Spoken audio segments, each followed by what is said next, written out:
So once again we return to our tier list, and this time we'll take a look at the rank 3 for the US Tech Tree.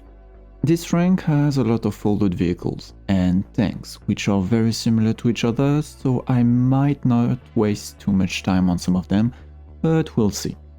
This rank serves mostly as a transition between the 75mm gun used in rank 2 to higher caliber guns. Our first and only light tank today is the M18. This light tank is a nightmare to deal with.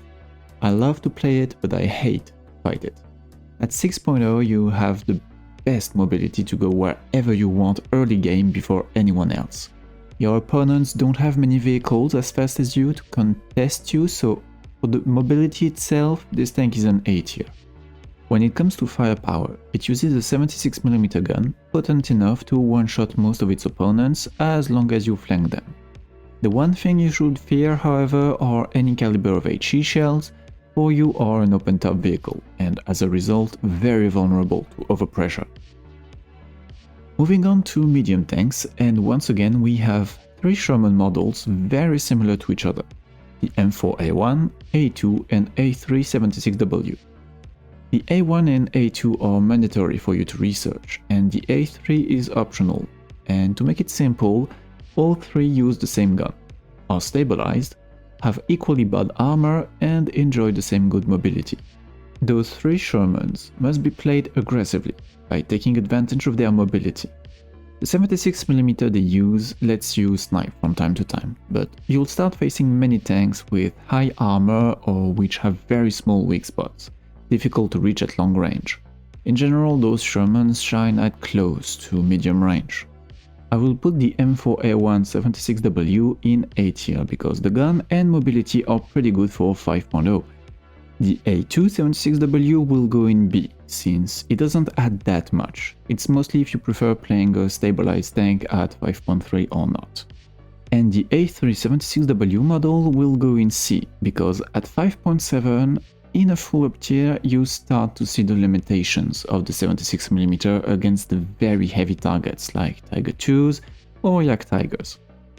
Parallel to the medium tank line is an interesting heavy tank one. The first 2 tanks are pretty similar. We have the M6A1 and the T1E1. Those heavies are in fact not really heavy tanks. Their armor is not that good, unless you drive in reverse, but we won't mention that, and are surprisingly fast and or mobile for a vehicle that size.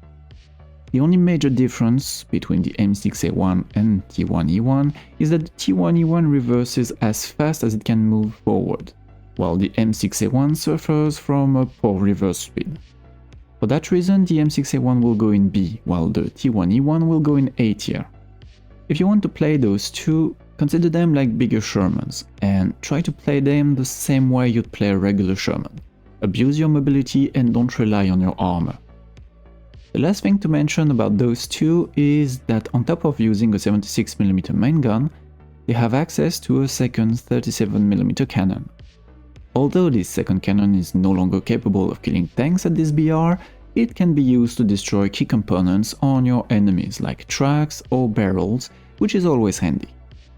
The next tank in this line, however, is a proper heavy tank, the M4A3E2 Jumbo. This tank has excellent armor and only a handful of enemies can penetrate it frontally. Its mobility is similar to the M6A1, which means good forward speed, bad reverse.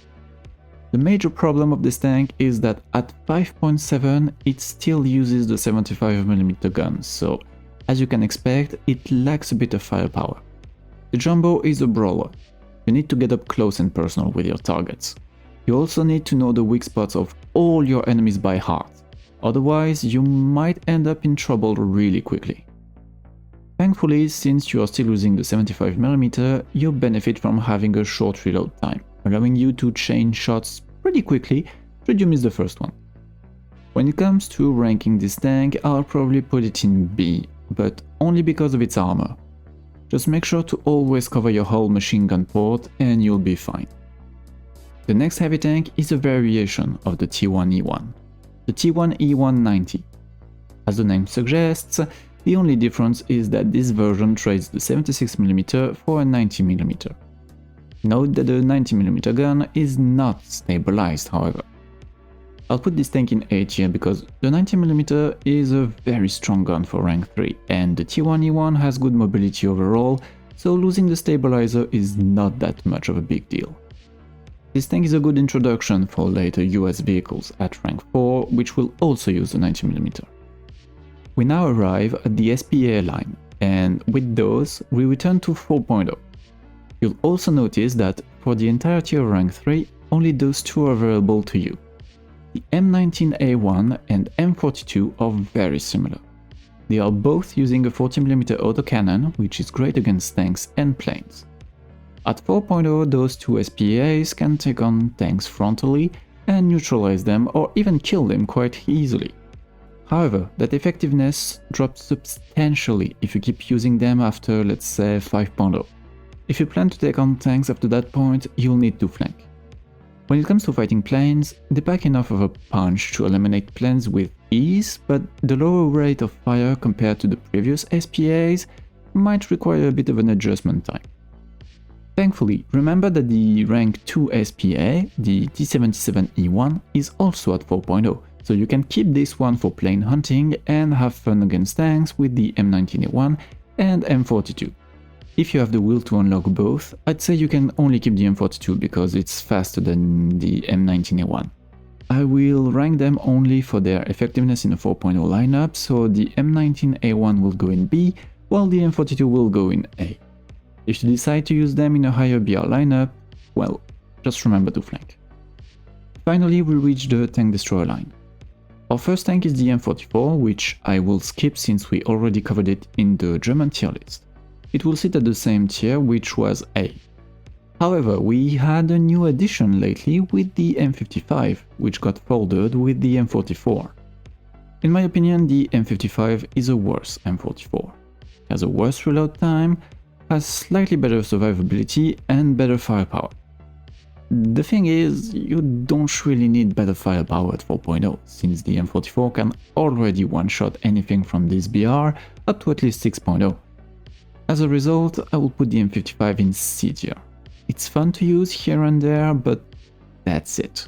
Note that it's a vehicle you can freely up tier if you want to. The effectiveness will remain the same. The last two vehicles on our list today are once again folded vehicles, the M36 and M36B2. The M36 is very similar to the M10 we mentioned in the previous tier list, but this time it has a good turret traverse speed and carries the 90mm gun. So like we said before, great cannon but no longer stabilized. The main difference between the two M36 models is that the B2 has access to heat FS shells, which are pretty effective against heavy armored targets. I strongly believe the M36 is in general a great tank destroyer, and both probably deserve to be in A rank.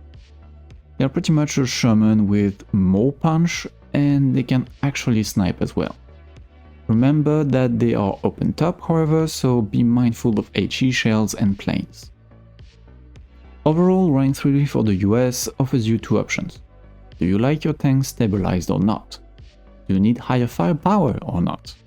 Depending on your preferences, you might want to mainly play a 5.3 lineup, more focused around the 76mm gun, and tanks with good mobility, or a 5.7 lineup which can face much more dangerous foes, but at the same time can use on most of its tanks a much more powerful gun or ammunition. The choice is up to you.